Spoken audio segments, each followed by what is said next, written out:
الحمدللہ رب العالمین الصلاۃ والسلام علی خاتم النبین اما بعد اعوذ باللہ من الشیطان الرجیم بسم اللہ الرحمن الرحیم۔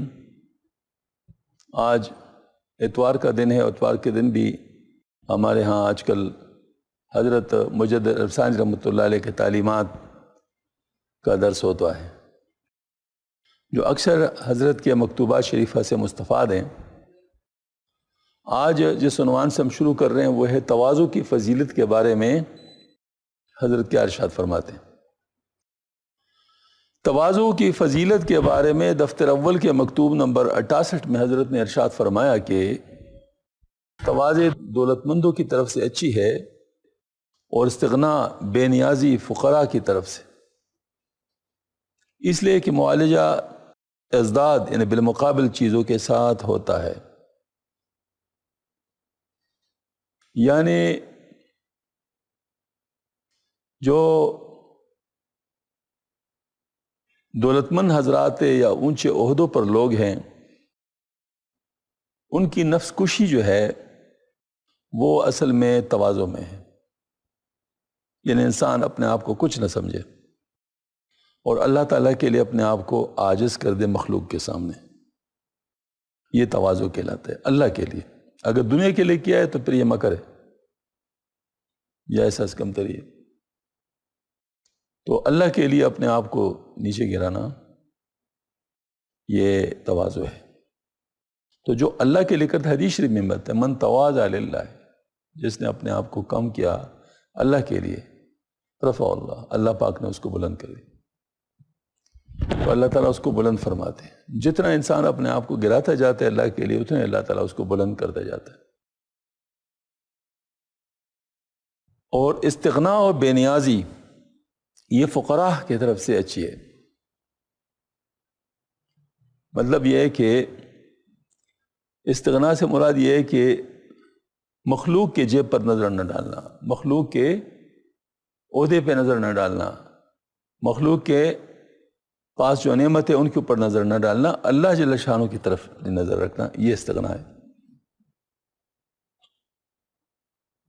تو اس وجہ سے جو اللہ والے ہیں وہ جب دولت مند ہوتے ہیں تو انتہائی متواضع ہوتے ہیں، اور جس وقت فقراء ہوتے ہیں تو پھر بڑے ہی مستغنی ہوتے ہیں۔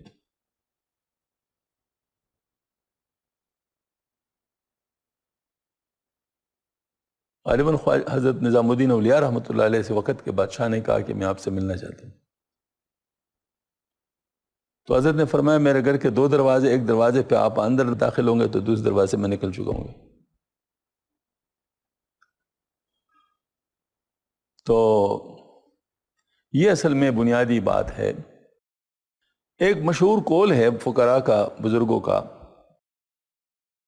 نعم الامیر علی باب الفقیر، اچھا امیر وہ ہے جو فقیر کے در پہ آئے اللہ کے لیے، وہ بئس الفقیر علی باب الامیر، اور برا فقیر وہ ہے جو امیر کے در پر آ جائے اس سے کچھ دنیائی فائدہ حاصل کرنے کے لیے۔ اس میں یہ دونوں چیزیں آ گئی ہیں۔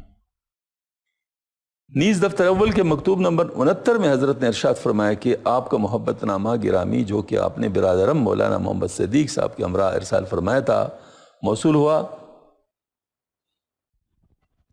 آپ نے بڑی مہربانی فرمائی، جزاکم اللہ سبحانہ وَأَنَّا خیر الجزا، اللہ تعالیٰ آپ کو ہماری طرف سے جزائے خیر عطا فرمائے، چونکہ آپ نے فقراء کے آداب کو مد نظر رکھا ہے اور تواضع سے گفتگو کی ہے۔ اس سے پتہ چلا کوئی افسر ہے یا کوئی بڑا آدمی ہے۔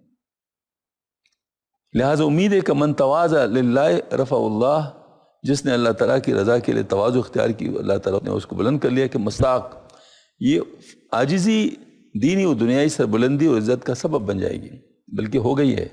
آپ کو بشارت و مبارک ہو، جب آپ نے انابت و رجوع کے الفاظ استعمال کیے تو تصور فرمائے کہ انابت درویشوں میں سے کسی درویش کے ہاتھ پر واقع ہوئی ہے، اس کے نتائج ثمرات کے امیدوار رہیں، لیکن جہاں تک ہو سکے اس کے حقوق کو پوری طرح بجا لانا چاہیے۔ مطلب یہ ہے کہ یہ نعمت اللہ والوں کے در سے ملا کرتی ہے، یہ حضرت نے فرمایا اور جس کو مل جاتی ہے تو ان کے لیے بشارت ہے، کیونکہ حدیث شریف میں من تواضع اللہ فقد رفع، جس نے اللہ کے لیے اپنے آپ کو گرایا تو اللہ پاک نے اس کو بلند کر دیا۔ فضیلت تقوی ورع کے بارے میں دفتر اول کے مکتوب نمبر 76 میں حضرت نے ارشاد فرمایا کہ اللہ جل شانہ نے فرمایا ما آتاکم الرسول فخذوہ وما نہاکم عنہ فانتہوا، یہ رسول جو کچھ تم کو دے اس کو لو، اور جس چیز سے منع کرے اس سے رک جاؤ۔ لہٰذا نجات کا مدار دو چیزوں پر ہوا، یعنی اوامر کا بجا لانا اور نواہی سے رک جانا، یعنی جن چیزوں کا حکم ہوا ہے ان کو پورا کرنا، اور جن چیزوں سے روکا ہے ان سے رک جانا، اور ان دونوں اجزاء میں سے جز آخر زیادہ عظمت والا ہے، یعنی برائیوں سے رک جانا، جس کو ورع و تقوی یعنی پرہیزگاری سے تعبیر کیا گیا ہے۔ ذکر رجل عند رسول اللہ صلی اللہ علیہ وسلم بعبادت و اجتہاد و ذکر آخر برأت فقال صلی اللہ علیہ وسلم لا تعدل بالرأت شيئا يعني الورع وقال اذن علیہ من الصلاة تم ہوا من تسلیماتکم اللہ ملاک دینکم الورع، یعنی آپ صلی اللہ علیہ وسلم کی خدمت میں ایک شخص کا ذکر عبادت و اجتہاد کے ساتھ کیا گیا، یعنی وہ بڑا عبادت و ریاضت میں مشغول رہتا ہے، اجتہاد سے مراد یعنی جہد کے ساتھ رہتا ہے، نفس کشی کے ساتھ رہتا ہے۔ دوسرے شخص کا ذکر ورع تقوی کے ساتھ، یعنی ورع تقوی کو کہتے ہیں کے ساتھ، تو نبی کریم صلی اللہ علیہ وسلم فرمایا کہ ورع یعنی پرہیزگاری کے برابر کوئی چیز نہیں ہے، اور آپ صلی اللہ علیہ وسلم نے فرمایا تمہارے دین کا مقصود ورع یعنی پرہیزگاری ہے، اور انسان کے فرشتوں پر فضیلت اسی جز سے ثابت ہے۔ سبحان اللہ، کیا جامع فکرہ ہے۔ اسی جز سے ثابت ہے کا مطلب کیا ہے؟ بہت اہم بات ہے، وہ یہ کہ آپ صلی اللہ علیہ وسلم نے اشارہ کیا یہاں نفس کی طرف، کیونکہ نفس کے اندر دو چیزیں ہیں، ایک اس کے فجور ہے اور ایک اس کا تقوی ہے۔ بس جس کا نفس ہوتا ہے تو اس کو تقوی حاصل ہوگا، جس کا نفس نہیں ہے تو ظاہر اس کا تقوی اس کے ساتھ نہیں ہے، کیونکہ ظاہر تقوی تو نفس کے ساتھ ہے، مطلب نفسانی فجور ان کے مقابلے کو تقوی کہتے ہیں، تو جو وہ چیز ہے نہیں تو وہ تو نہیں ہوگا۔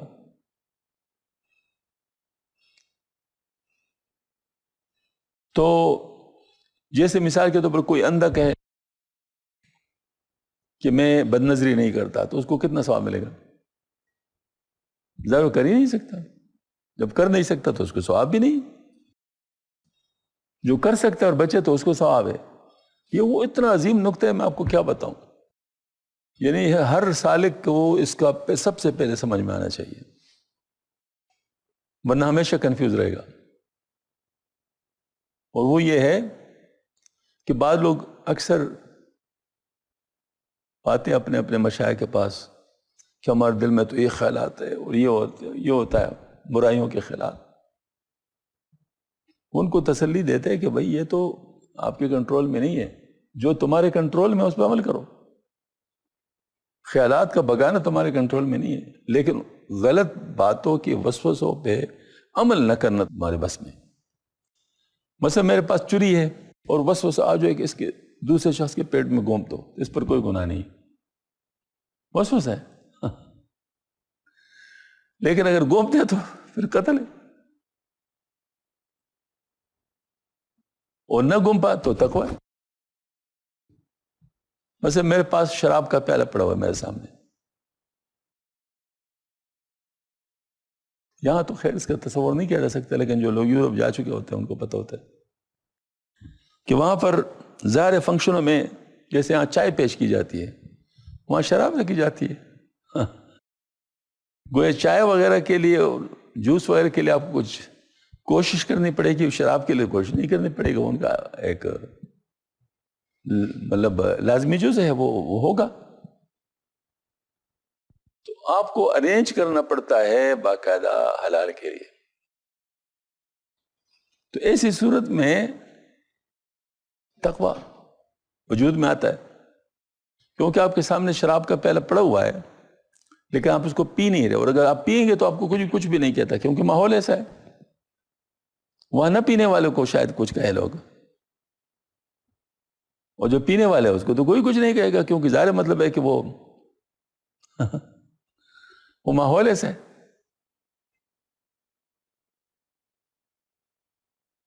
مثلا بعض بہت زیادہ الٹرا ماڈرن قسم کی فیملی ہوتی ہے، وہاں پردے وردے کا تو کنسیپٹ ہی نہیں ہوتا، بلکہ بعض دفعہ یعنی دوسری طرف سے دعوت ہوتی. ایسی صورت میں اس سے بچ جانا یہ تقوی ہے، یہ تقوی ہے. حضرت مولانا اشرف صاحب نے ایک دفعہ ارشاد فرمایا کہ ہمارے شیخ سید سلیمان ندوی رحمۃ اللہ علیہ نے فرمایا کہ ہماری رہبانیت یہ ہے کہ شباب ہو، تنہائی ہو، دعوت ہو، اور ہم کہیں کہ ہم تو اللہ سے ڈرتے ہیں. یہ ہماری رہبانیت. ذرا تھوڑا سا غور کر لیں لفظ پہ، رہبانیت کے لفظ پہ غور کریں. رہبانیت اصل میں اپنے اوپر لذائذ کو بند کرنا، یہ رہبانیت کا عرفی نام، یعنی اپنے اوپر لذتوں کو بند کرنا، یہ رہبانیت ہوتی ہے. راہب لوگ یہی کرتے تھے. ہمارے اسلام کے اندر یہ ہے کہ جائز چیزوں کو اپنے اوپر بند کرنے کا حکم نہیں ہے. مثلا آپ ٹھنڈا پانی پیے، خوب آپ اگر پی سکتے ہیں اور بیمار نہیں اور صحت ہے تو پیے. آپ کو کس نے روکا ہے اگر موجود ہے اور روزہ اگر نہیں ہے؟ آپ کے پاس میٹھا حلوہ ہے اور بیمار نہیں ہے، شوگر وغیرہ نہیں ہے، حلال ہے، کھائیں. شریعت آپ کو نہیں روک رہی. اچھا کھانا ہے، خوبصورت بیوی ہے، شریعت آپ کو نہیں روکتی. مطلب جو جائز چیزیں. لیکن جو ناجائز ہے، چاہے وہ کم درجے کے ناجائز ہو یا زیادہ درجے کے، مثلا حرام ہو یا مکروہ ہو، بلکہ یہاں تک فرمایا کہ جس نے اپنے آپ کو لایانی امور سے بچا دیا تو اس نے اپنے دین کو بچا لیا. لایانی تک بھی، کیونکہ لایانی میں کچھ بھی فائدہ نہیں ہے. مطلب آپ یوں کہہ سکتے ہیں، دیکھو میں آپ کو لایانی کیا ہوتا ہے وہ بتاتا ہوں. Time is very precious. It's all the time flowing, it can not be stop. میں رک نہیں سکتا. مطلب ایک وقت جا رہا ہے.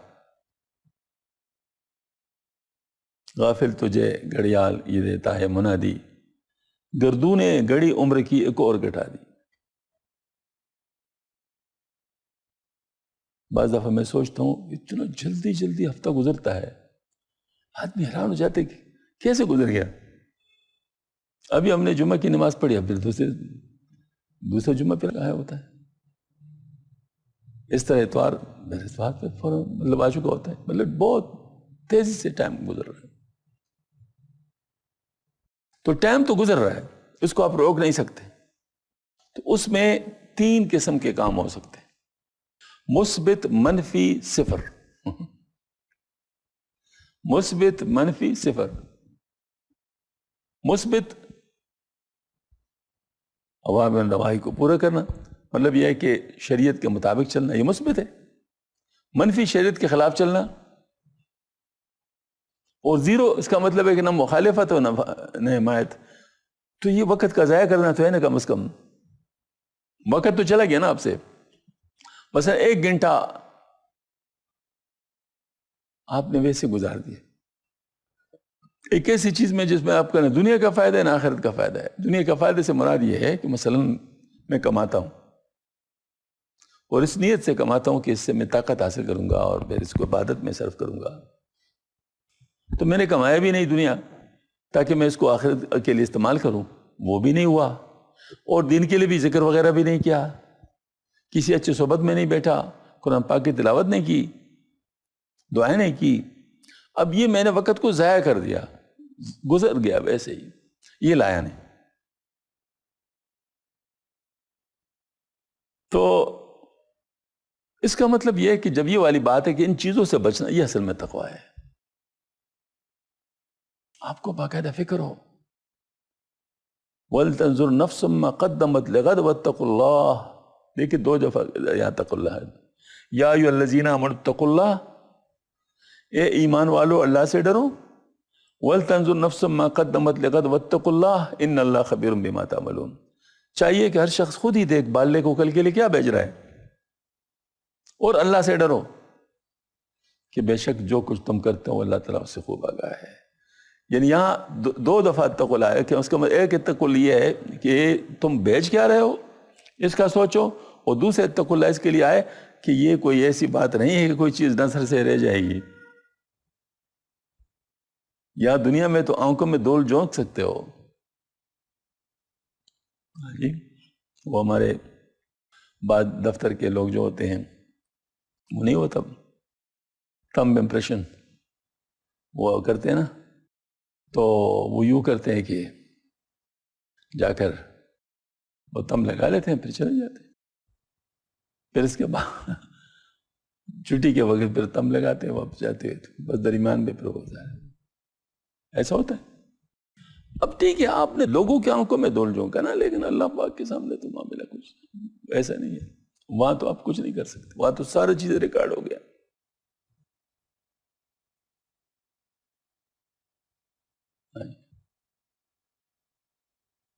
کسی نے یہ سوال کیا تھا، واللہ عالم ایسے کہاوت ہے جو بھی واللہ عالم کنفرم نہیں، کہ اس نے سوال کیا کہ کرامن کاتبین کیسے کام کرتے ہیں. تو اس نے یعنی مطلب جیسے کہا کرامن کاتبین کیسے کام کرتے، تو رجسٹر جو اس کو نظر آیا اس میں نے کہا کرامن کاتبین کیسے کام کرتے، وہی لکھا ہے. ہاں یہ تو اس نے بالکل وہی لکھ دیا. تو وہاں گیا یہ تو بالکل اس نے وہی لکھ دیا. مطلب جو ہو رہا ہے بالکل وہ ایگزیکٹلی ساتھ ساتھ چل رہا ہے. یہ اس کا مطلب ہے کہ وہاں تو معاملہ بالکل سارا کرا، لہذا کسی کو دھوکہ نہیں دیا. وَلْتَنْظُرْ نَفْسٌ مَّا قَدَّمَتْ لِغَدٍ وَاتَّقُوا اللَّهَ إِنَّ اللَّهَ خَبِيرٌ بِمَا تَعْمَلُونَ. بے شک اللہ پاک. اب یہ جو تقوی ہے نا یہ فرشتوں کے پاس نہیں ہے، کیونکہ فرشتوں کے پاس نفس ہی نہیں ہے. جب فرشتوں کے پاس نفس نہیں تو تقوی کدھر سے آ گیا؟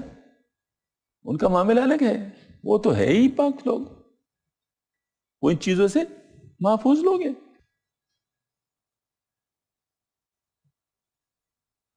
تو یہاں پر یہ فرمایا کہ فرشتوں کے اوپر جو فضیلت ہے انسان کو اس بنیاد پر ہے.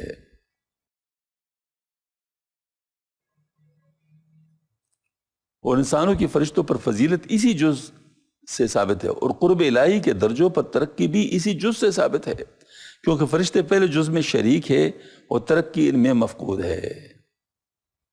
پہلے جز جو ہے اوامر و نواہی یہ تو فرشتے بھی کر رہے ہیں. ہاں جی، لیکن چونکہ ان کے ساتھ نفس نہیں ہے تو تقوی والی بات نہیں. پس جز ورع و تقوی کا مد نظر رکھنا اسلام کی اعلیٰ ترین مقاصد اور دین کے نہایت اہم ضروریات میں سے، اور یہ جز جس کا مدار حرام چیزوں سے بچنے پر ہے کامل طور پر اس وقت حاصل ہوتا ہے جبکہ فضول یعنی غیر ضروری مباحات سے بھی پرہیز کیا جائے. ابھی جو تھوڑی دیر پہلے مرض کر، اور بقدر ضرورت مباحات پر کفایت کیا جائے، کیونکہ مباحات کے اختیار کرنے میں باغ ڈور کا ڈیلا چھوڑ دینا مشتبہ چیزوں کے اختیار کرنے تک پہنچا دیتا ہے، اور مشتبہ حرام کے نزدیک ہے. من حام حول الحما یوشک ان یقع فیہ، جو شخص چراگاہ کے گرد پھرا قریب ہے کہ اس میں کہیں جا نہ پڑے. یہ بات ہے. تو حضرت نے گویا کہ اس میں تقوی کے بارے میں یہ بات ارشاد فرمائی ہے کہ تقوی کی وجہ سے انسان کو فرشتوں پر فضیلت حاصل ہے، کیونکہ باقی کام تو فرشتے انسان سے بہتر کرتے ہیں، لیکن چونکہ تقوی نفس سے بنتا ہے، یعنی یہاں پر بھی دیکھیں اس بات سے ثابت ہو گیا کہ تقوی کیا ہے، بنتا ہے نفس میں ہے. ہاں جمع جو ہے نا وہ دل میں ہوتا ہے. تو چونکہ نفس فرشتوں کے پاس نہیں ہے لہٰذا وہاں تقوی والی بات نہیں ہے. اور پھر فرمایا کہ یہ جو تقویٰ ہے یہ حرام چیزوں سے بچنے کے لیے ہے، لیکن صرف حرام چیزوں سے نہیں، مکروہات سے بھی بچنا، بلکہ یہاں تک کہ جو فضول مباحات ہے اس سے بھی اپنے آپ کو بچانا، کیونکہ فضول مباحات کا سرحد جو ہے وہ حرام چیزوں کے ساتھ لگا ہوا ہے۔ یعنی ایک انسان ہے اگر تھوڑا سا اپنی باغ ڈور ڈھیلا چھوڑ دے تو ان ممکن ہے کہ بے احتیاطی کی وجہ سے کہیں مطلب اس میں نہ پڑ جائے۔ مثلا آپ 20ویں منزل پر ہیں اور آپ کے ساتھ چھوٹا سا بچہ ہے اور اس کا وہ نہیں ہے، مطلب جس کو کہتا نا وہ باؤنڈری نہیں ہے، مطلب اوپر جو چھت ہے۔ اب مجھے آپ بتائیں، آپ کیا اس بچے کو اپنے ہاتھ سے چھوڑ سکتے ہیں؟ کیا یہ جرت کر سکتا ہے کہ بچے کو فری چھوڑ دے، چلو کھیلو؟ نہیں، اس وقت بچے کو چھوڑنا ناممکن ہے۔ اسی طریقے سے سڑک پر یہ عورتیں جو ہوتی ہیں، یہ سڑک جو پار کرتے ہیں ان کے ساتھ جو بچے ہوتے ہیں، ذرا تھوڑا سا ان کو اگر آپ دیکھیں تو بیچاری اتنی ٹینشن میں ہوتی ہے، دو بچے اپنے ہاتھوں میں اس طرح پکڑے ہوتے ہیں اور ادھر ادھر دیکھتے ہیں، اور بہت جلدی جو ہے نا مطلب ہے کہ وہ روڈ کو پار کرنا چاہتی ہیں، کیونکہ ان کو پتہ ہوتا ہے کہ چھوٹے بچے کو ان کا تو کچھ پتہ نہیں، ہاتھ سے چھوٹ جائے اور معاملہ خراب ہو جائے۔ ایسے ہی ہوتا ہے، گاڑیوں کو کیا پتہ۔ تو یہ جو بات ہے کہ مطلب اگر آپ کو خطرہ ہو کہ کہیں بچہ نقصان نہ اٹھائے تو آپ کو بڑی ٹینشن ہوتی ہے، اور اپنے آپ کو مطلب اپنے آپ کو اس کے کنٹرول سے ڈیلے نہیں کرتے۔ اب یہ جو بچہ ہے، اب یوں کہہ سکتا ہمارا نفس بھی بچہ ہے، کیونکہ بچے میں تھوڑی بہت شعور ہوتا ہے، تھوڑے بہت، نفس میں بالکل نہیں ہے۔ نفس کو ذرہ بر بھی اپنے نقصان کا خیال نہیں ہوتا۔ جیسے چھوٹا بچہ جو ہے نا وہ آپ کے سامنے ہنستے ہنستے پاور پلگ میں انگلی دے دے گا، اس کو کیا پتہ کیسے کیا ہوتا ہے،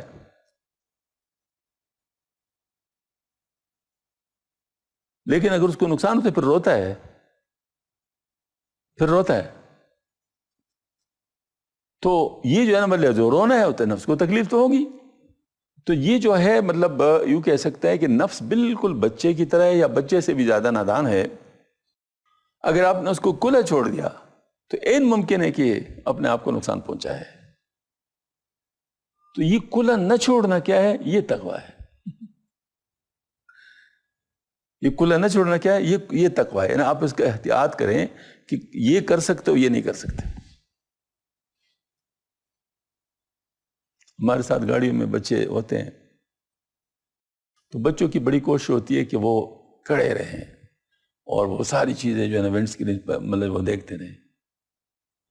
جتنے دیر وہ کھڑے ہوتے ہیں ہمیں ٹینشن ہوتی ہے کہ ابھی اگر جھٹکا لگ گیا تو یہ بچے گر سکتے ہیں۔ بیچارے ظاہر ان کو اپنے بچا تو نہیں سکتے، تو گر جائیں گے، ان کو نقصان ہو جائے گا، پتہ نہیں سر نہ لگ جائے، کہیں ہاتھ نہ لگ جائے، تو ہمیں ٹینشن ہوتی ہے۔ ان کو کوئی ٹینشن نہیں ہوتی وہ تو چاہتے ہیں کہ اس طرح کھڑے ہوں، لیکن آپ نے اس کو سنبھالنا ہے۔ تو اسی طریقے سے اپنے نفس کو کنٹرول کرنا آپ کی ذمہ داری ہے، نفس اپنے آپ کو نہیں بچائے گا۔ حضرت ویسے کرنی رحمۃ اللہ علیہ مجاہدہ جب کرتے تھے نفس کا، تو ایک دفعہ والدہ نے کہا بیٹا ذرا نفس پہ تھوڑا سا ترس کھاؤ، کچھ آرام بھی کر لیا کرو۔ تو انہوں نے کہا اماں جی میں اسی نفسی کے لیے تو کر رہا ہوں، اگر میں آج یہ نہیں کروں گا تو یہی نفسی تو جہنم میں چلے گا۔ تو اس وجہ سے یہ جو مطلب والی بات ہے کہ تقویٰ وہ چیز ہے کہ اس سے آپ اپنے نفس کو کنٹرول کریں برائی میں پڑنے سے۔ پس ورع و تقویٰ کامل طور پر حاصل کرنے کے لیے بقدر ضرورت مباحات پر کفایت کرنا لازمی ہے، اور یہ بھی اس شرط پر کہ اس میں عبادت و اعمال کرنے کی نیت ہو، ورنہ اس قدر مباحات اختیار کرنا بھی وبال ہے۔ کیوں؟ اب دیکھیں میں آپ کو بتاؤں، دنیا کا کوئی کام بھی آپ کریں، اگر اس میں آپ کی آخرت کی نیت نہیں ہو تو وبال ہے۔ کیسے؟ مثلا میں صرف پیسے کمانے کے لیے کاروبار کر رہا ہوں یا ملازمت کر رہا ہوں تو یہ وبال ہے۔ لیکن اگر میں اس لیے کاروبار کر رہا ہوں یا اسی لیے میں ملازمت کر رہا ہوں تاکہ میں اتنا کماؤں کہ لوگوں کے حقوق جو مجھ پر ہے ان کو میں پورا کر سکوں. تو یہ عبادت ہے، یہ عبادت ہے. اب اس سے میری جو دنیا کے کام ہے وہ سارے عبادت بن جاتے ہیں. لیکن اگر میں یہ نہ کروں تو وبال ہے نا، کیونکہ ظاہر میرا سارا اصل سرمایہ یعنی وقت وہ اس پر جا رہا ہے اور مجھے کچھ بھی نہیں مل رہا، تو وبال ہے یا نہیں ہے؟ تو اس وبال سے بچنے کے لیے ضروری ہے کہ میں ہر وقت اپنے نفس کو کنٹرول کروں، ایک بات، اور دوسرا اپنی نیت کو درست رکھوں. انما الاعمال بالنیات، تمام اعمال کا دار و مدار نیتوں پر ہے. اپنی نیت کو درست کر لوں. یہ بہت اہم ہے. کوئی کہ یوں سمجھ لیے وہ تینوں چیزیں ہر وقت ایکٹو رہتی ہیں. ایمان کے ساتھ کروں گا تب اعمال کی قیمت ہوگی، یہ دل کی بات ہے. نیت کروں گا تو پھر اعمال کی قیمت ہوگی، یہ عقل کی بات ہے. اور نفس کو کنٹرول کروں گا تو پھر یہ نفس کی بات ہے. اس کا مطلب تینوں چیزیں ہر وقت آپ کنٹرول کر رہے ہوتے ہیں، ورنہ پھر کام نہیں ہوتا. تو یہاں پر مباحات جو ہے اس میں گویا کہ یوں سمجھ لیجئے کہ آپ کو ایک گرے ایریا دیا گیا ہے. اس گرے ایریا میں آپ کچھ کر سکتے ہیں، لیکن اس گرے ایریا میں بھی نیت بچنے کی ہو، دین پہ چلنے کی ہو، ورنہ وہی آپ کے لیے وبال ہے. اور اس کا قلیل بھی کثیر کا حکم رکھتا ہے. اور چونکہ فضول مباحث سے کلی طور پر بچنا ہر زمانے میں اور خاص طور پر اس زمانے میں بہت دشوار ہے، اس لیے حرام چیز سے بچتے ہوئے حتی امکان فضول مباحات اختیار کرنے کا دائرہ بہت تنگ کرنا چاہیے. اور اس اختیار کرنے میں ہمیشہ شرمندہ اور پشیمان ہونا اور توبہ استغفار جاری رکھنا چاہیے. اس فضول مباحات کو محرمات میں داخل ہونے کی کھڑکی جانتے ہوئے حق سبحانہ تعالیٰ کی بارگاہ میں التجا و گریہ سازی کرتے رہنا چاہیے. شاید کہ ندامت، پشیمانی، استغفار اور التجا و تضرع میں فضول مباحات سے بچنے کا کام کر جائے، اس کی آفت سے معمون اور محفوظ ہو جائے. میں آپ کو اس کا ایک بہت اہم مثال دیتا ہوں. آج کل یہ ہمارا جو موبائل ہے، اس پر شر اور خیر آپس میں اس طرح ملا ہوا ہے. ہر وقت شر اور خیر آپس میں ہر وقت ملا ہوا ہے. اور آپ نے ذرا بر بھی اگر اپنے اس کا آپ کو ڈیل دے دی تو آپ شر میں پڑ سکتے ہیں بغیر کسی محنت کے. بس جسٹ صرف کنٹرول لوز کر لے تو بس پہنچ گئے. ہاں جی. اب اس میں بات یہ ہے کہ آپ کہتے ہیں جی میں تو اس پہ کال سنتا ہوں، کال بغیر مطلب جو ہے نا ہمارا آج کل لائف ہے اس میں بغیر اس کے کام نہیں ہوتا. چلو ٹھیک ہے. مجھے مطلب یہ کہ مجھے جو میسیجز آتے ہیں ان میسیج کو دیکھنا ہوتا ہے. چلو ٹھیک ہے، بڑی اچھی انفارمیشن نیٹ کے اوپر اویلیبل ہے، میں اس پہ سرچ کر سکتا ہوں، براؤزنگ کر سکتا ہوں. ٹھیک ہے، یہ ساری چیزیں میں نے مان لی. لیکن دوسری طرف شیطانی نظام ہے. شیطانی نظام ہے. شیطانی نظام نے چیزیں ایسی ارینج کی ہیں، اچھی اچھی چیزیں اس طرح ارینج کی ہے کہ اس کے ساتھ گندی چیزیں بالکل پاس پاس پاس پاس پاس پاس بغیر کسی وجہ کے. ہمارے ویڈیوز بنے ہوئے تھے نا، یعنی بیانوں کے، کچھ لوگوں نے خود ہی بنائے تھے. مجھے تو پتہ بھی نہیں تھا، مجھے تو پتہ ویسے ہی براؤزنگ سے لگا. تو کچھ کلپس ہمارے جو مطلب آڈیو فائلز کہتے ہیں وہ انہوں نے اٹھا کے اس کے ساتھ کچھ ویڈیو بنائی تھی جس میں ناجائز تصویریں نہیں تھی، مطلب یہ کہ وہ صرف ڈسپلے تھا. تو اب ظاہر ہے میں نے اس کو کلک کیا تو اس کے ساتھ میرے کچھ اور کلپس بھی آ گئے، 4-5 آ گئے. اس کے ساتھ ہی پھر ساری گندی چیزیں آنی شروع ہوئی. تو جس نے بنائی تھی اس کو اوپر لکھا تھا کس نے بنائی. ان کے ساتھ میں نے رابطہ کیا، میں نے کہا خدا کے بندے آپ نے کہاں رکھی ہے یہ کہاں رکھی ہے؟ کسی اچھی جگہ پہ رکھتے. انہوں نے کہا میں نے اچھی جگہ پہ رکھی ہے، لیکن یہ جس وقت کسی چیز کو دیکھتے ہیں کہ کچھ اس کا اثر ہونے لگا ہے، مطلب یہ کہ کچھ لوگ اس کو کلک کرنے لگے تو اس کے ساتھ ہی دوسری چیزیں لگا دیتے ہیں. یہ کیا باقاعدہ پلاننگ کے ساتھ ہو رہا ہے. تو یہ بات بالکل صحیح ہے کہ وہ کر لیتے ہیں، اس میں آپ کچھ نہیں کر سکتے. ہاں اگر آپ کا بالکل ہی ایک اپنا ایک ویب سائٹ ہو، اس میں آپ کو پورا اختیار ہو اور کسی اور کو اختیار نہ ہو، تو اس کو آپ بچا سکتے ہیں. باقی کوئی چیز آپ نہیں بچا سکتے، باقی ان کے کنٹرول میں ہے. یہ جیسے یوٹیوب چینلز ہیں، وہ بے شک آپ اس پہ اچھی چیزیں رکھ دینا، لیکن اس کے ساتھ ہی دوسری چیزیں ہوں گی. خود مجھے ضرورت تھی، حضرت مولانا شبیر محمد عثمانی صاحب رحمۃ اللہ علیہ کی تفسیر عثمانی اس کی تھی، نیٹ سے میں ڈاؤن لوڈ کرنا چاہتا تھا، تو سرچ کیا میں نے اور مل گیا. مجھے بڑی خوشی ہوئی، تو میں اس کو یعنی یوز کرنے کی علیہ ٹرائی کر رہا تھا. اچانک میرے نظر دائیں طرف پڑی تو گندی چیزیں بالکل پاس، یعنی مجھے پتہ بھی نہیں لگا کہ کس وقت آئی ہے.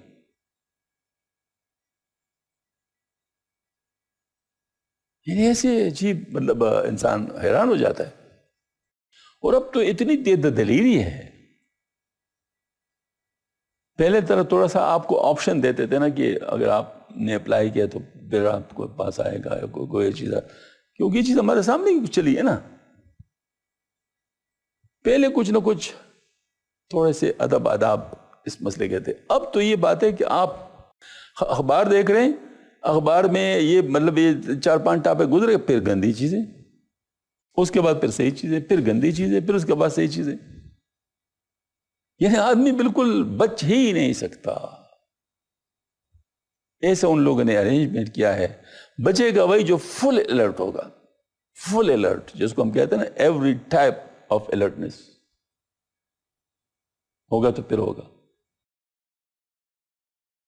جرمنی میں ہمارے یونیورسٹی سے جو ہمارے اپارٹمنٹ تھا وہ تقریباً 5-6 منٹ کے فاصلے پہ تھا، اور مین سٹریٹ پہ میں جا کے دوسرے مین سٹریٹ سے مڑ کے رائٹ اینگل پہ وہ اپنے جگہ پہنچ جاتا. یعنی گویا کہ ایک یوں سمجھ لیجیے اس طرح 90 پہ مجھے مڑنا ہوتا تھا تقریباً 5 منٹ کا.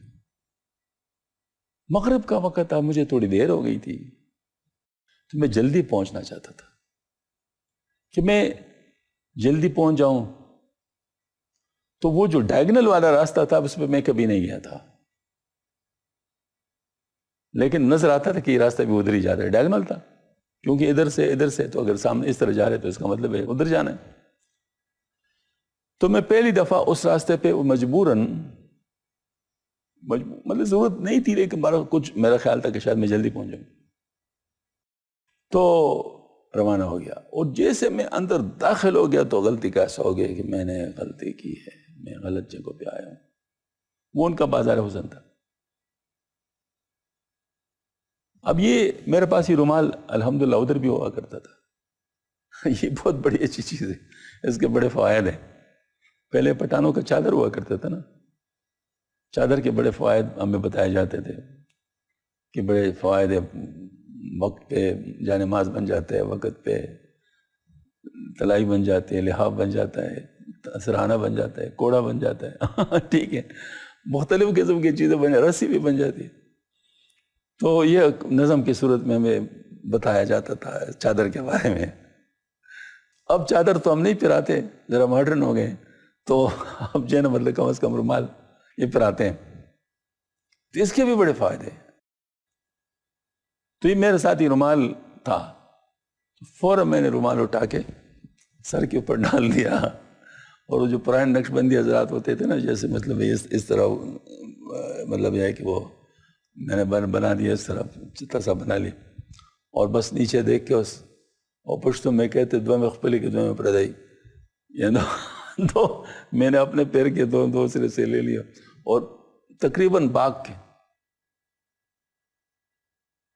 مجھ پہ کچھ کمنٹس بھی ہوئے، اس کا مجھے پتہ نہیں چلا کہ کیا کہا، لیکن جیسے کلکلا کے کوئی کمنٹس کوئی کرتا ہے نا کہ پتہ نہیں کون ہے کیا کر رہا ہے آج. لیکن وہ اس کو میں نے کمنٹس کو سننے کے ٹائم تو نہیں تھا. بہرحال الحمدللہ پہنچ گیا، اللہ نے بچا دیا، شکر الحمدللہ. اب یہ حالات ہیں.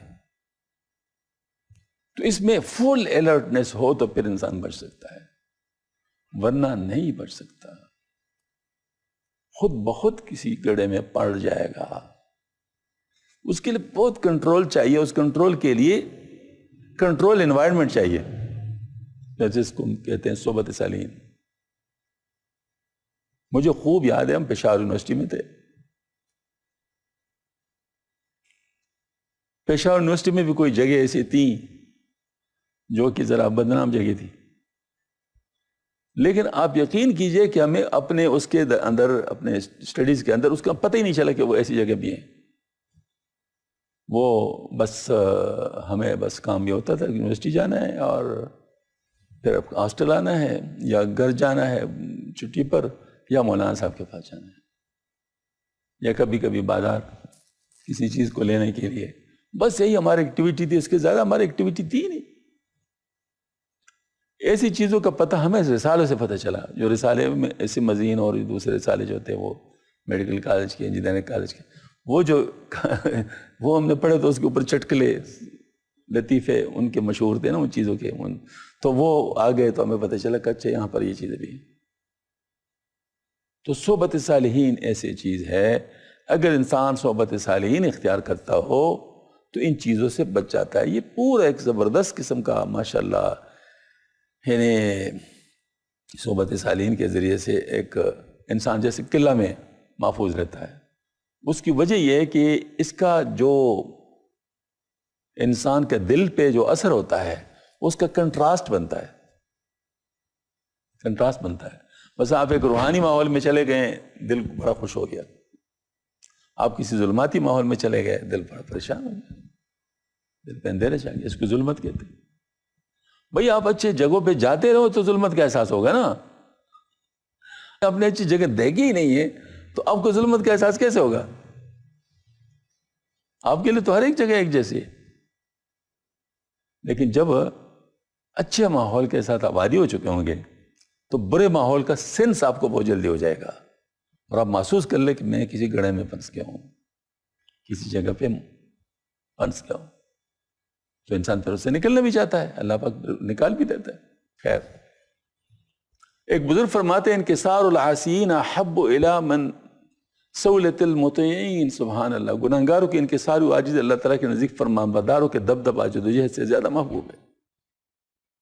اور حرام چیزوں سے بچنا بھی دو قسم پر ہے. ایک قسم وہ ہے جو اللہ سبحانہ تعالیٰ کے حقوق سے تعلق رکھتی ہے، اور دوسری قسم وہ ہے جو بندوں کے حقوق سے تعلق ہے. اور دوسری قسم کا خیال رکھنا نہایت ضروری ہے، کیونکہ اللہ تعالیٰ غنی مطلق اور رحم الراحمین سب سے رحم والے ہے، اور بندے فقراء محتاج بذات بخیل و کنجوس ہے، اس لیے ان کے حقوق کی ادائیگی زیادہ ضروری ہے. آپ سے ہم نے فرمایا من کانت لہو مظلمۃ لاخیہ من عرضہ او شیء فلیتخللہ منہ اليوم قبل ان لا يكون دینار ولا درہم ان کان له عمل صالح اخذ بقدر مظلمته وان لم يكن له حسنات اخذ من سیئات صاحبہ فحمل علیہ. اگر کسی شخص پر اس کے بھائی کی عزت اور آبرو اور کسی قسم کا کوئی حق ہے تو اس کو چاہیے کہ حاجی سے معاف کرا لے، قبل اس کے کہ اس کے پاس کوئی دینار نہ رہے اور نہ درہم. کیونکہ قیامت کے دن اگر کسی کے پاس کوئی نیک عمل ہوگا تو بقدر ظلم اس سے بدلے میں لے لیا گیا اور صاحب حق کو دے دیا، اور اگر اس کی نیکیاں نہیں ہوگی تو صاحب حق کی برائیاں لے کر اس پر ڈال دی جائیں گی. وقال ایضا صلی اللہ علیہ وسلم اتدرون ما المفلس قالوا المفلس فينا من لا درہم له ولا متاع. وقال صلی اللہ علیہ وسلم ان المفلس من امتی من یاتی یوم القیامت بصلاۃ وصیام وزکاۃ ویاتی قد شتم هذا وقذف هذا واکل مال هذا وسفك دم هذا وضرب هذا فيعطي هذا من حسناته وهذا من حسناته فإن فنيت حسناته قبل ان يقضي ما عليه اخذ من خطاياهم فطرحت عليه ثم طرح فی النار. صدق رسول اللہ صلی اللہ علیہ وسلم. اور آپ صلی اللہ علیہ وسلم نے ارشاد فرمایا کہ تم جانتے ہو کہ مفلس کون شخص ہے؟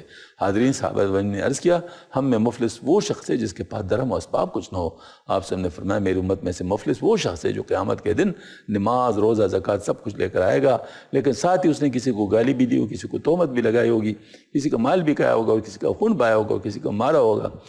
بس ہر ایک حقدار کو اس کی نیکیوں میں سے اس کے حق کے برابر نیکیاں دے دی جائیں گی. اور اگر حقداروں کے حقوق پورے ہونے سے پہلے ان کی نیکی ختم ہو گئی تو ان حقداروں کے گناہ لے کر اس پر ڈال دی جائیں گے، پھر اس کو دوزخ میں دھکیل دیا جائے گا. انا للہ. اللہ تعالیٰ ہماری حفاظت فرمائے۔ تو اس کا مطلب یہ ہے کہ ہم لوگوں کو ذرا اپنے اعمال کی حفاظت کرنی چاہیے، کیونکہ اینڈ کا پتہ نہیں ہے۔ ایک تو یہ ہوتا ہے نا کہ مطلب جیسے مثلا آپ کا کوئی کام ہے، 2 سال کا ہے جاب، تو 2 سال کا آپ کے پاس جو ٹائم پیریڈ ہے اس میں آپ مینجمنٹ کر سکتے ہیں، اتنے دیر میں یہ کر لوں گا، اتنے دیر میں یہ کر لوں گا، اتنے دیر میں۔ لیکن آپ کو کچھ بھی پتہ نہ ہو کہ کس وقت یہ ٹرمینیٹ ہوتا ہے، تو ایسے وقت میں پھر آپ کو پھر اس کے لیے کام مینجمنٹ کرنا ہوتا ہے۔ تو اب یہ ہماری جو زندگی ہے اس کا کوئی اینڈ کا پتہ نہیں۔ یہ بالاکوٹ وغیرہ میں جو زلزلہ آیا تھا، ہم گئے تھے وہاں جا، یقین جانے بڑے بڑے پلازے اس طرح سمیش پڑے ہوئے تھے۔ ہاں جی، اب دیکھ لیں زلزلہ آنے سے چند منٹ پہلے بالکل ہنستے پہ جو نا وہ لوگ تھے، اور پتہ نہیں کس کس کام میں لگے ہوں گے، مصروف ہوں گے۔ ان کو کیا پتا کہ اس وقت اب ہمارے ساتھ کیا ہونے والا ہے، اور بس آنن فنن جو کچھ ہونا تھا ہو گیا، اور پتہ نہیں لوگ کہاں سے گئے۔ ہم گئے تھے تو یہ کشمیر بھی گئے تھے، آزاد کشمیر، جو دریا نیلے میں، مظفر آباد۔ یقین کیجئے کہ اتنا لاشوں کی بو، اتنی لاشوں کی بو تھی اس پانی سے، دریا کے پانی جا رہی تھی نا، کہ کانا نہیں کہا جا رہا تھا، اتنی لاشوں کی بو تھی۔ تو میں نے ان سے کہا بھئی اب تم لوگ کیسے؟ کہتے ہم اب عادی ہو گئے، مطلب وہاں کے جو لوگ تھے۔ ظاہر چند دن گزرنے سے پھر انسان عادی ہو جاتا ہے، اور ہمارے لیے بڑا ہی اکائیاں آ رہی تھیں، مطلب ہم حیران تھے کہ ہم کیا کریں۔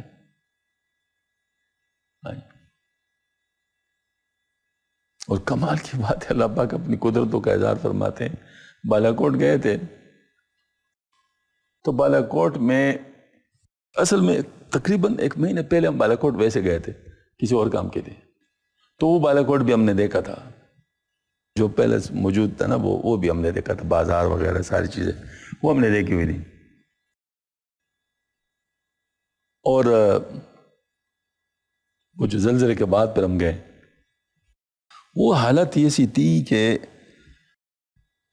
وہ دریا کے اندر بھی ایک مسجد ہے، اس کا مسئلہ بھی گر گیا تھا۔ اچھا، باہر ایک اور مسجد ہے، وہ بھی گرا ہوا تھا، بڑے بڑے جو گھر تھے وہ بھی گرے ہوئے تھے۔ درمیان میں ایک پلازا کھڑا تھا، بالکل صحیح سالم، اس کی پتلے پتلے وہ سٹیئرز تھے، اس کے اوپر ہم چڑھ گئے۔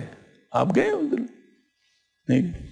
تو پتلے پتلے سیڑھیاں تھی، اس پہ ہم چڑھے، اب بالکل اس کو کچھ نہیں ہوا تھا۔ ارد گرد ہر طرف تباہی تباہی ہے، وہ درمیان میں بچا ہوا ہے۔ تو میں نے پوچھا تو لوگوں نے بتایا کہ یہ ایک بڑے نیک آدمی کا پلازا ہے، اس کی یہ قانون تھا کہ وہاں کوئی دکان ایسا نہیں کوئی لے سکتا تھا جس میں کوئی حرام کام ہو رہا ہو، مثلا کوئی شیونگ کا وہ مطلب یعنی دکان، یا کوئی ریڈیو بنانے کا جس میں وہ میوزک وغیرہ ہو، یا تصویر وغیرہ، مطلب اس قسم کی ایک چیز کے لیے ان کے دروازے بنتے ہیں۔ اس پلازے میں کوئی یہ دکان نہیں لا سکتا تھا، شرط ایک۔ پھر اپنے پیسوں سے کچھ رقم وہ ادارہ کر کے وہ اللہ کے راستے میں لگایا کرتے تھے، طریقہ کار تھا اس کا۔ تو اللہ پاک نے اس کو ایگزامپلری بنا دیا، بالکل سامنے بنا دیا کہ دیکھو میں کس طرح بچاتا ہوں۔ میں نے وہاں کے کچھ ساتھیوں سے کہا، میں نے کہا یہ میرا فیلڈ ہے اسٹریس انالیسس، میں یہ بتا سکتا ہوں کہ کیوں کڑا ہے اور کیوں اس کو کچھ نہیں ہوا، اپنے فن کے لحاظ سے بتا سکتا، سمجھا سکتا کہ وہ کیسے کرسٹ اور ٹرف مل کے زیرو ہو جاتا ہے، وہ مجھے پتا ہے۔ لیکن وہ ویو کہاں سے چلا تھا یہ تو میرے بس کی نہیں ہے، وہ تو اللہ تعالیٰ کے حکم سے آتا ہے کہ ادھر سے چلے اور دوسری جگہ سے نہ چلے، کیونکہ کرسٹ کہیں سے بھی آ سکتا ہے نا، تو شفٹ تو ہو سکتا ہے، کہیں سے بھی آ سکتا ہے۔ تو 2 ویوز کیسے جمع ہو گئے کہ زیرو پہ آ گیا، یہ اللہ تعالیٰ کا نظام ہے، اس کو کوئی کیلکولیٹ نہیں کر سکتا۔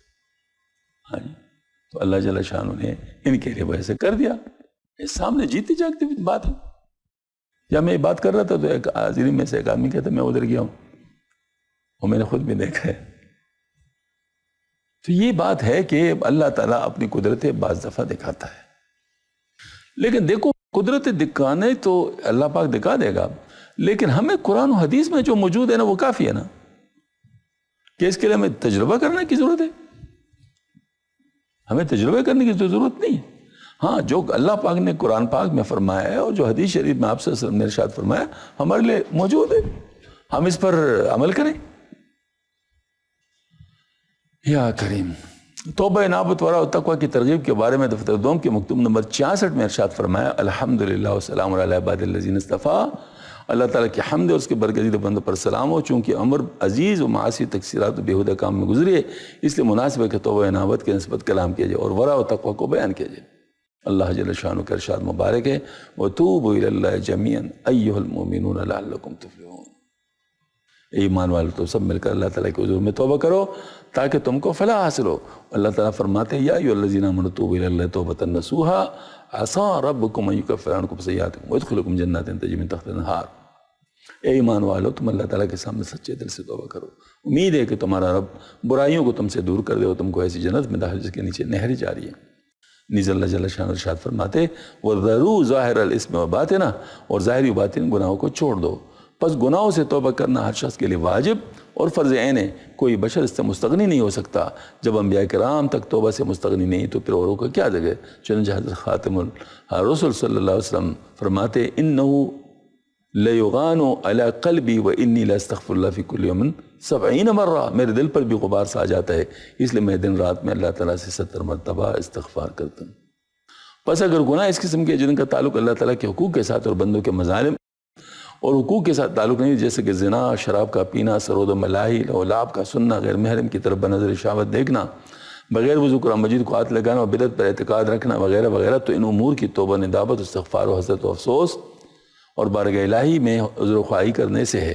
اور اگر فرائض میں سے کوئی فرض ترک ہو گیا تو توبہ کے ساتھ ساتھ اس کا ادراک کرنا بھی ضروری ہے، اور اگر اس گناہ کے اس قسم کے جو بندوں کے مظالم و حقوق سے تعلق ہے تو ان سے توبہ کا طریقہ ہے کہ بندوں کے حقوق بھی ادا کرے اور مظالم پر معافی مانگے، ان کے ساتھ اچھا سلوک، ان کے حق میں دعا بھی کرے۔ اور اگر صاحب مال و ابرو فوت ہو گیا تو اس کے لیے استغفار کرے، اس کی طرف سے صدقہ کرے، اس کا مال اس کے وارث و اولاد کے سپرد کرے۔ اگر اس کے وارث معلوم نہیں تو مال کے اندازے کے مطابق صاحب مال اور شخص کی نیت کر کے جس کو ناحق ایذا دی ہو فقراء اور مساکین پر وہ صدقہ خیرات کر دے۔ حضرت علی کرم مجھے فرماتے کہ میں نے ابوبکر صدیق رضی اللہ عنہ سے جو صادق ہے سنا ہے کہ آپ صلی اللہ علیہ وسلم نے فرمایا ما من عبد یذنب ذنبا فیحسن طہور ثم یقول فیصلی رکعتین ثم استغفر اللہ الا غفر اللہ، جب کسی بندے سے گناہ سرزد ہو تو کھڑا ہو جائے، وضو کر لے، نماز پڑھے اور اللہ تعالیٰ سے اپنے گناہ کی بخشش چاہے تو اللہ تعالیٰ ضرور اس کے گناہ بخش دیتا ہے۔ اس لیے کہ اللہ جل شانہ خود فرماتے ہیں وَمَنْ يَعْمَلْ سُوءًا أَوْ يَظْلِمْ نَفْسَهُ ثُمَّ يَسْتَغْفِرُ اللَّهَ وَيَغْفِرُ الرَّحِيمَ، جو شخص برائی کرے یا اپنی جان پر ظلم کرے پھر اللہ تعالیٰ سے بخشش مانگے تو اللہ تعالیٰ کو بخشنے والا، رحم کرنے والا پائے گا۔ اور آپ صلی اللہ علیہ وسلم نے ایک دوسرے حدیث میں فرمایا من اذنب ذنبا ثم ندم علیہ فهو کفارتہ، جس شخص نے کوئی گناہ کیا پھر اس گناہ پر نادم ہوا تو یہ ندامت اس کے گناہ کا کفارہ ہے۔ حدیث میں یہ بھی آیا کہ ان الرجل اذا قال استغفرک واتوب الیک ثم عاد ثم قال ثم عاد 3 مرات كتب في رابطه من الكبائر، جب آدمی کہتا ہے کہ میں تجھ سے بخشوں تیرے جناب میں توبہ کرتا ہوں، پھر اس نے گناہ کیا، پھر اس طرح کہا، پھر تیسرا مرتبہ گناہ کیا اور معذرت، پھر چوتھی مرتبہ کیا تو کبیرہ گناہ لکھا جاتا ہے۔